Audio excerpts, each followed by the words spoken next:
정책조정회의를 시작하겠습니다.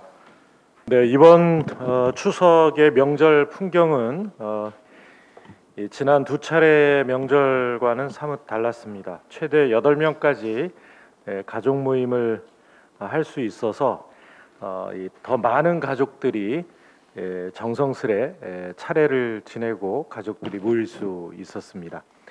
방역 수칙을 지키며 또 추모 시설을 찾고 친구를 만나 담소를 나눌 수 있었습니다. 70%가 넘는 백신 접종률과 국민 지원금으로 전통시장에서도 간만에 활기가 돌았습니다. 평소에도 이랬으면 좋겠다는 상인분들의 말씀에 민생 회복에 좀 더 노력하겠다는 다짐을 합니다.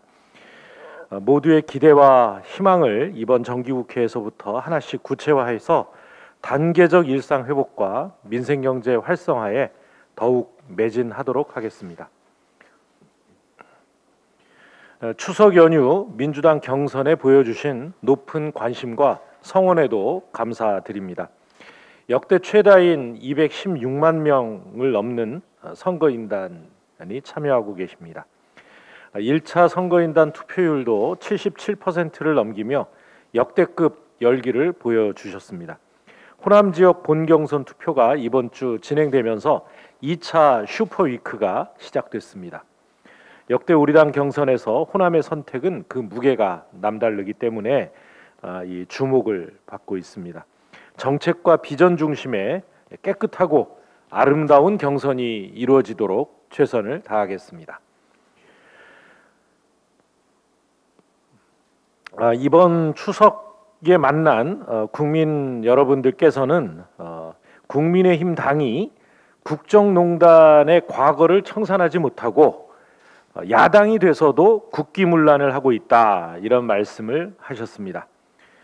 확실히 이 국민의힘이 과거로부터 단절하지 못한다면 준엄한 국민의 심판을 받게 될 것이다라는 것을 확연히 확인할 수 있었습니다. 검당 유착 국기문란 사건에 대한 윤석열 후보와 국민의힘 지도부의 대응을 보면서 이대로라면 한국 정치가 몇십 보 더 후퇴할 수 있다는 위기감을 느낀 연휴였다는 한 말씀 드립니다.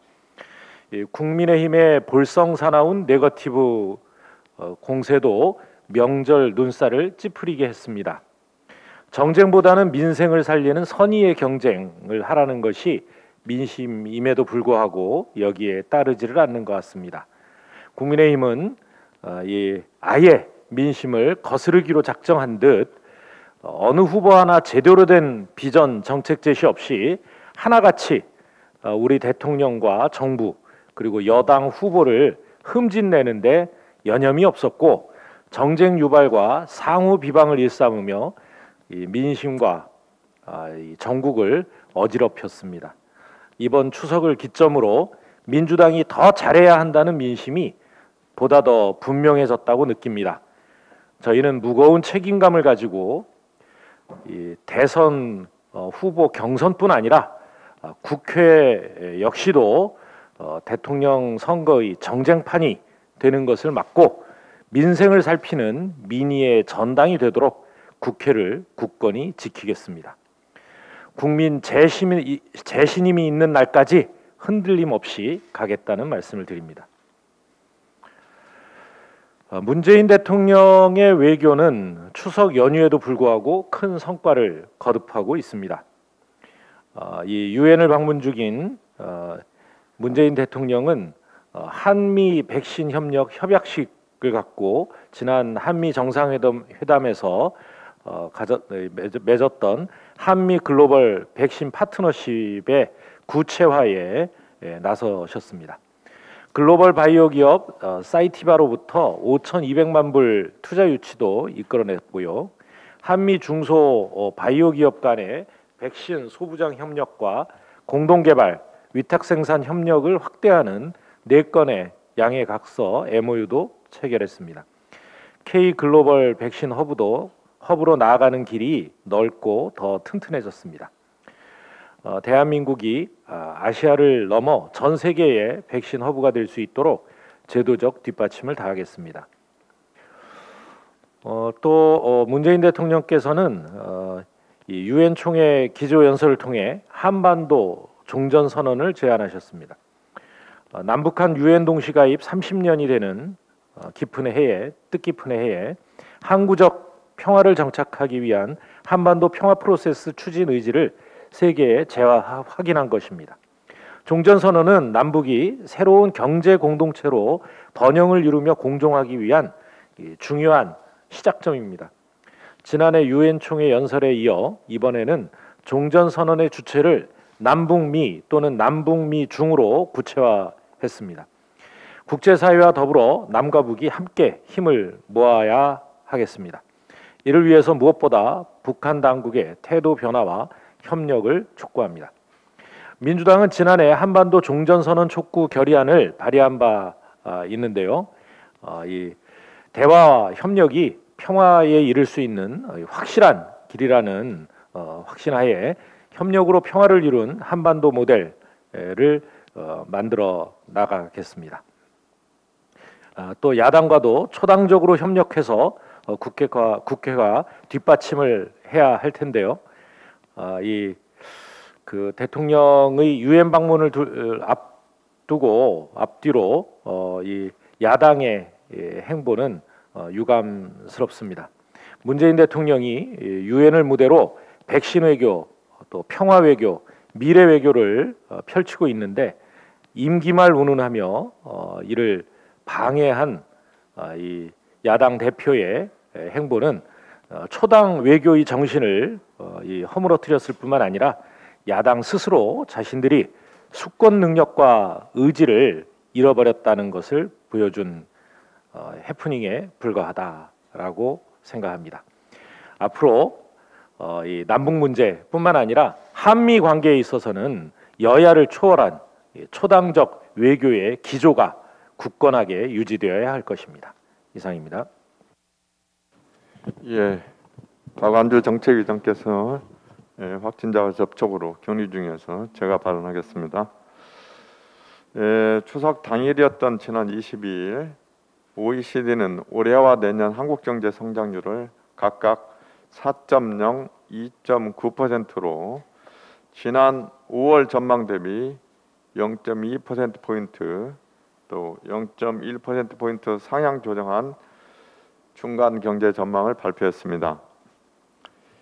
2021년과 2022년 모두 성장률 전망을 상향한 국가는 G20 전체 국가들 중 우리나라와 아르헨티나, 멕시코, 스페인 4개국에 불과합니다. 글로벌 탑10 국가들 중에서는 한국이 유일합니다. OECD는 한국 경제의 빠르고 강한 회복세, 예상을 뛰어넘는 성과 등을 높이 평가하여 성장률 전망을 상향 조정한 것입니다. 최근 전 세계적으로 확산 중인 델타 변이의 영향을 감안하여 세계 경제의 성장 전망을 전반적으로 하향 조정한 가운데 OECD는 선진국들 중 우리나라와 프랑스, 이탈리아 등 일부 유럽 국가의 성장 전망만을 상향했다는 점에 주목할 필요가 있습니다.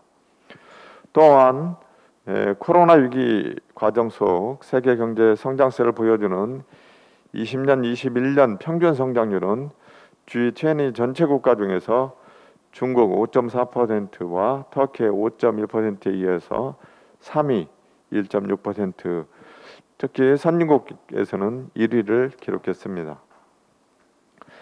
세계 주요국들과 비교할 때 금년의 코로나19 확산세에도 불구하고 대한민국이 지금까지 성공적으로 위기 상황에 대응해왔다는 점을 다시 한번 확인할 수 있었습니다.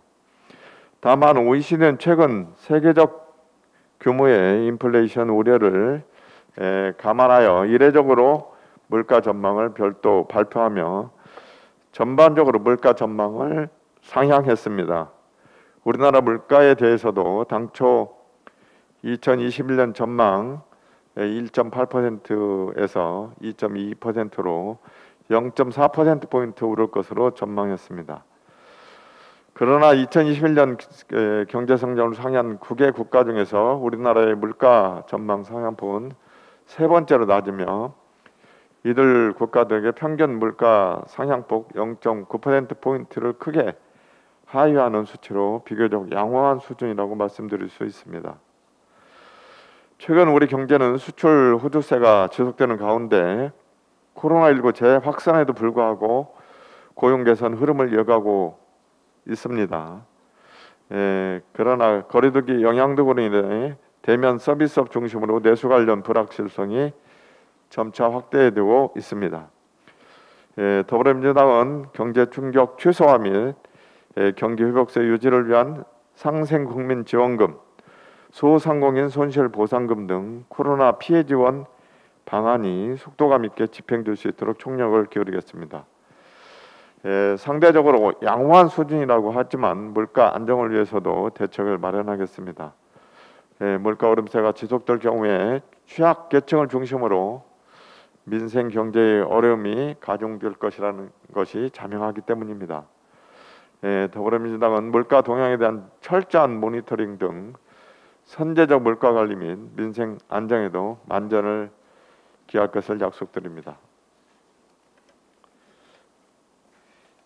다음은 이수진 원내부대표의 현안 발언이 있겠습니다.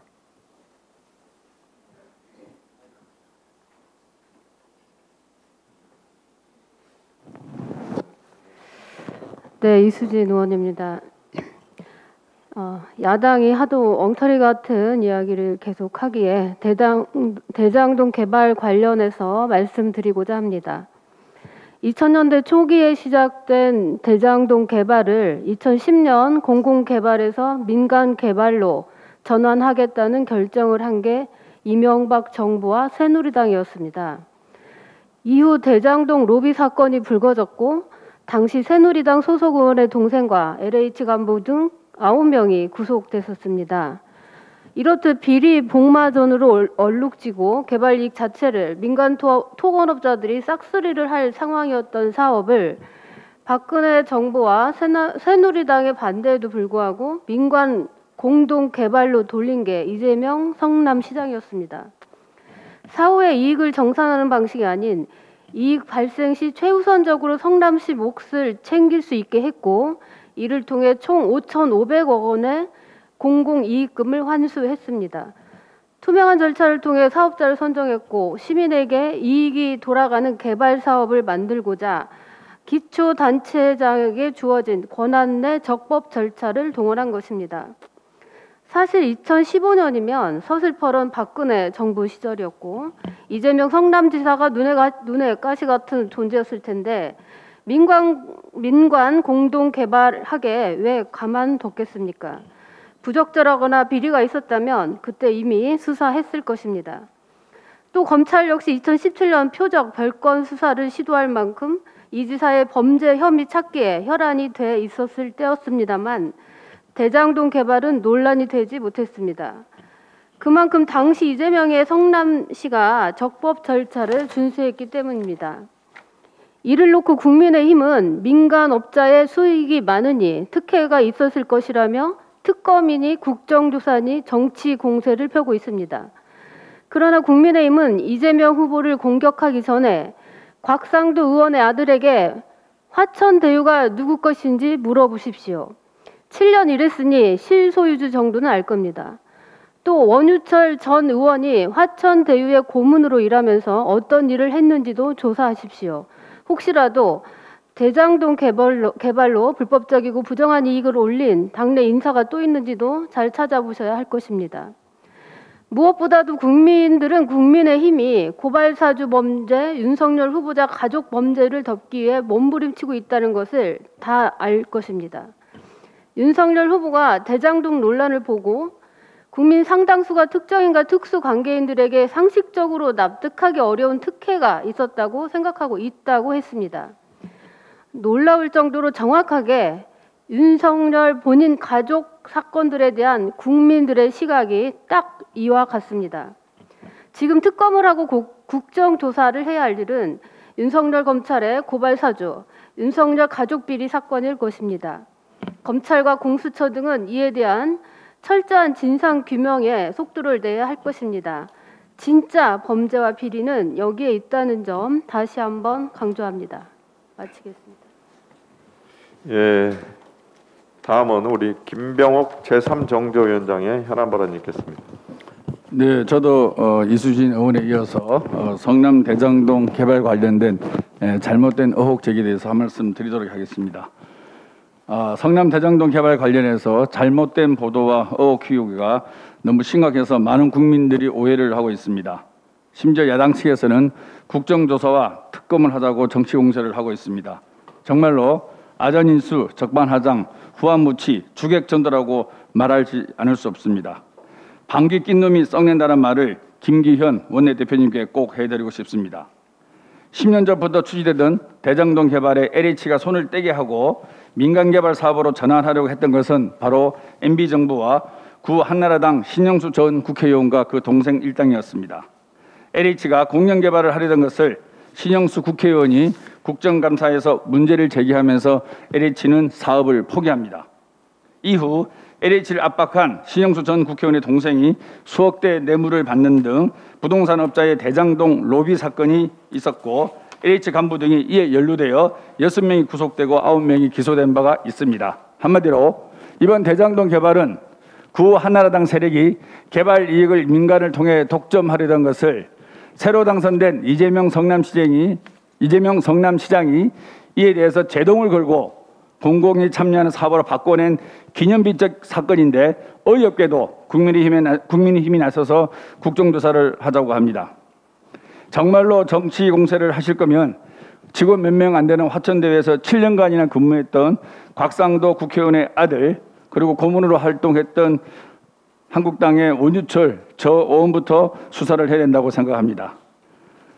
지금까지 민간 사업자가 5천만 원을 출자해서 4,400원을 가져갔다고 국민의힘의 정치인들과 대표들이 얘기를 하고 있습니다.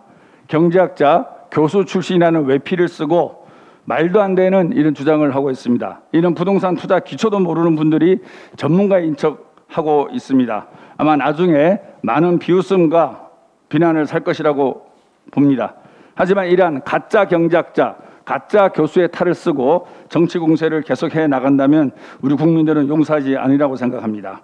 한마디로 이는 투자금과 자본금을 구별하지 못해서 생기는 오해입니다. 화천대유에 투자했다는 5천만 원은 화천대유의 설립 자본금인과 동시에 화천대유가 성남의 뜰의 주주로서 출자한 자본금입니다.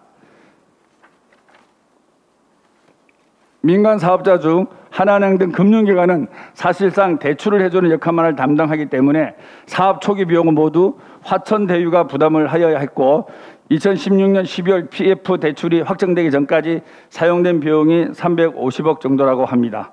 그 외에도 7천억 상당의 프로젝트 파이낸싱에 대한 연대 보증을 선 바 있습니다. 따라서 투자금은 자본금 투자금 5천만 원이 아닌 기초투자금 350억 플러스 7천억에 대한 연대보증금이 포함되어야만 그 수익률이 계산되는 것입니다.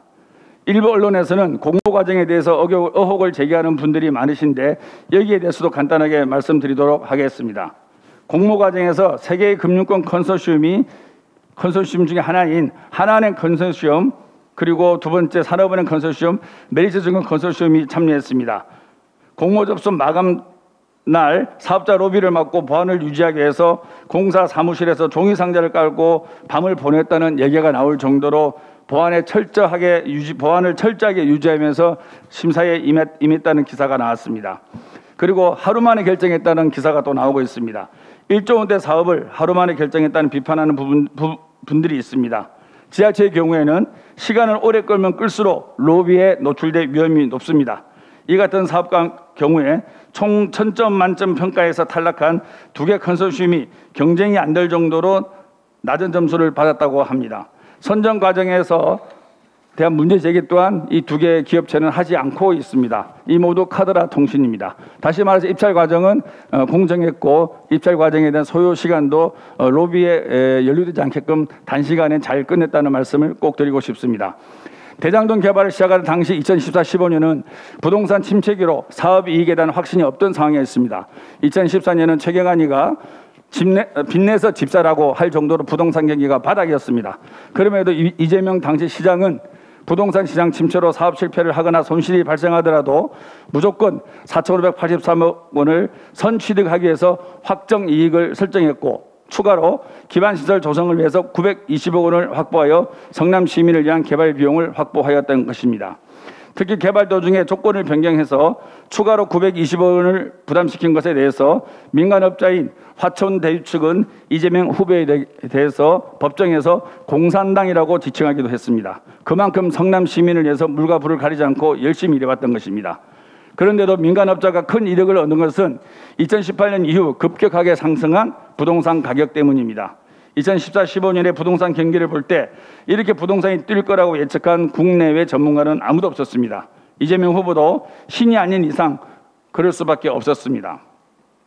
또 하나 말씀드리겠습니다. 하나은행 컨소시엄 내에서 시행사인 화천대유만 큰 이익을 가져간 것에 대해서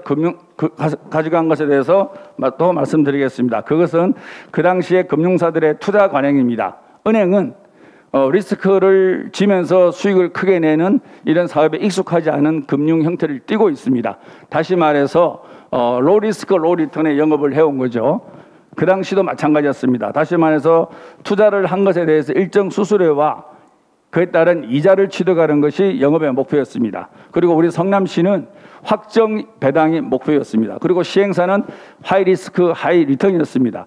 이 3자가 나름대로 자기의 이해와 요구를 반영한, 그리고 그 당시의 국제 경제 상황, 부동산 시장 모든 것을 감안한 최적의 조합을 만들려고 노력을 했던 것이고, 이재명 시장으로서는 베스트 초이스를 했다고 자부하고 있습니다. 최근에는 은행권도 부동산 개발로 더 많은 수익을 얻고자 이제는 하이 리스크 하이 하고 있습니다만, 그 당시에는 그러지 않았다는 말씀을 꼭 드리고, 은행이 이렇다 보니까 배당은 시행사에게 더 많이 돌아갈 수 있는 그런 사업 구조가 있었다, 이런 말씀을 꼭 드리고 싶습니다.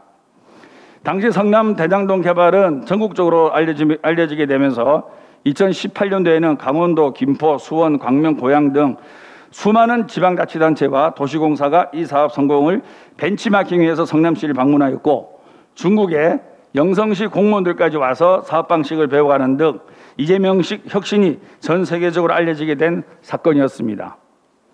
혁신적인 사례가 급격한 부동산 가격 상승으로 인해 특혜 논란에 엮이게 된 것이 너무나 안타깝습니다.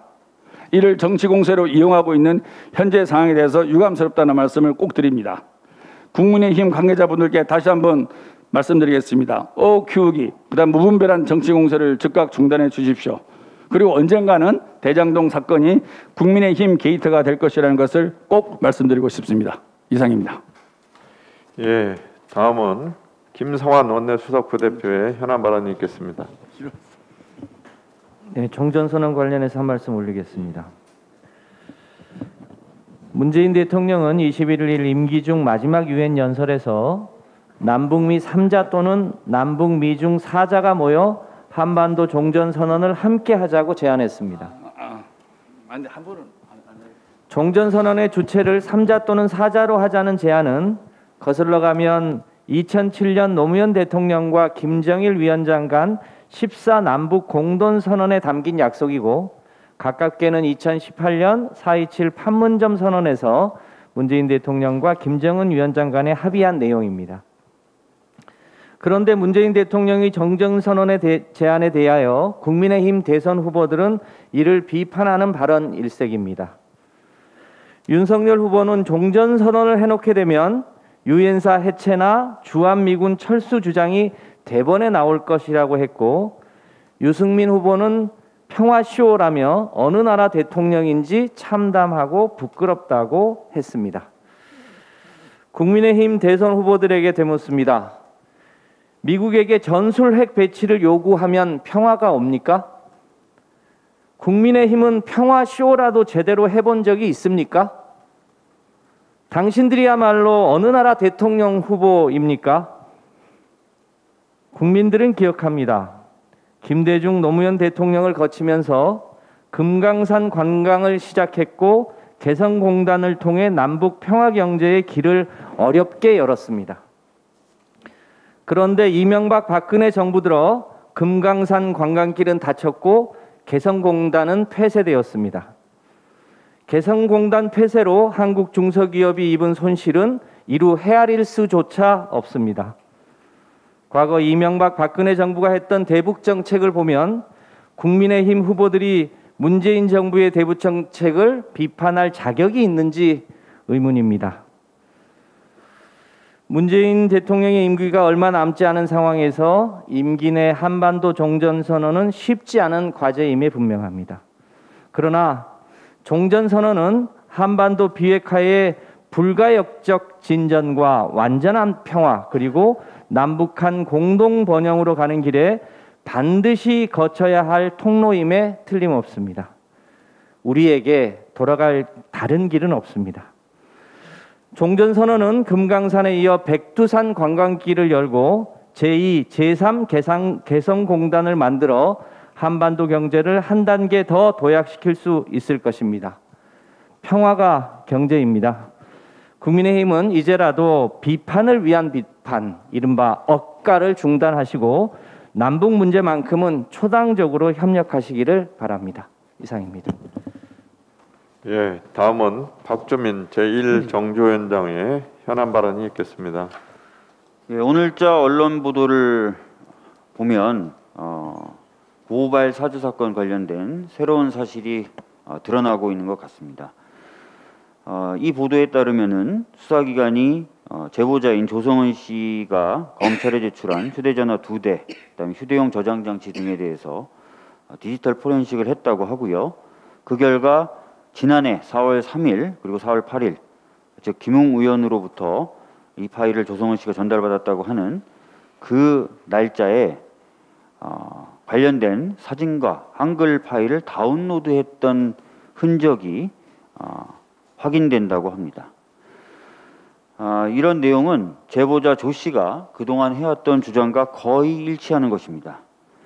며칠 전에 언론 보도에서는 조성은 씨가 검찰에 제출했던 사진 등이 조작된 것이 아닌 것으로 파악됐다고 되어 있었기 때문에 오늘자 보도와 며칠 전 보도의 이러한 내용을 합치면 사실상 윤석열 후보 측에서 이 고발장 등이 사후에 조작됐을 가능성이 있다고 했던 주장은 힘을 잃어가고 있는 것 같습니다. 그리고 검찰은 곧 손준성 검사 등을 불러서 전달 의혹에 대해서 확실한 조사를 시작하겠다고 합니다. 사건의 실체가 점차 드러나고 있습니다. 진상규명이 진행되고 있는 것이죠. 진상규명이 확실히 될 수 있도록 저희 법사위 차원에서는 최선의 노력을 다하겠다는 말씀을 드리겠습니다. 언론인분들도 이 사건이 점차 실체가 드러나는 만큼 보다 많은 관심을 가져주셨으면 좋겠습니다. 짧게 하나 더 말씀드리겠습니다. 어제 국민의힘 최재형 전 감사원장이 본인의 선거관리 경험을 언급하면서 총선 부정선거 음모론에 동조하고 나섰습니다. 그러면서 중앙선관위에 납득할 만한 해명까지 촉구했습니다. 잊을만 하면 나오고 또 나오는 음모론입니다. 총선이 끝난 지 1년이 넘었는데 대선이 다가오니 또 꺼내든 것입니다. 최 전 원장의 주장은 결국 지금까지 상식적인 세력이 되겠다며 국민의힘 내부에서 애써온 사람들의 노력이 아니라 민경욱 전 의원의 음모론이 옳았다는 얘기를 하는 것입니다. 아무리 코앞의 선거가 중요하다지만 이전 선거의 정통성을 정면으로 부정하는 부정선거 음모론까지 꺼내드는 것이 과연 책임 있는 후보의 자세인지 의문입니다. 최 전 원장은 몸소 시민들로 하여금 감사원의 중립성을 의심케 하더니 이번에는 본인이 몸담았던 선관위의 공정성에도 먹칠을 하고 나섰습니다. 어떤 대통령 후보가 우리나라 주요 기관, 심지어 본인이 기관장으로 속했던 독립적인 기관들의 정통성을 이렇게 당당하고 스스럼 없이 훼손할 수 있는지 개탄스러울 따름입니다. 최 전 원장은 본인도 민망했는지 2시간 만에 말을 바꾸고 7시간 만에 글을 삭제했습니다. 본인의 선관위원장 경험까지 내세우며 음모론을 제기했는데 뭐라 변명하며 주워 담을지 궁금할 따름입니다. 그런데 더 큰 문제는 최 전 원장만 그렇게 생각하는 게 아니라는 겁니다. 황교안 후보는 부정선거 음모론의 전도사나 다름없고 최근 윤석열 전 총장까지 본인도 의문이 있다, 잘 검토해보겠다며 원팀의 면모를 과시하고 있습니다. 국민의힘이 2016년 탄핵 이후 상식적인 세력으로 바뀌길 기대했던 시민들의 실망은 어찌 보면 예정되어 있던 일이 아닌가 합니다. 실제로는 아무것도 변한 게 없다고 이번 대선 과정에서 후보들이 스스로 실토하고 있기 때문입니다. 국민의힘은 부디 어떤 사안이든 시민들의 상식에서부터 생각하고 주장해 주시길 간곡히 부탁드리겠습니다.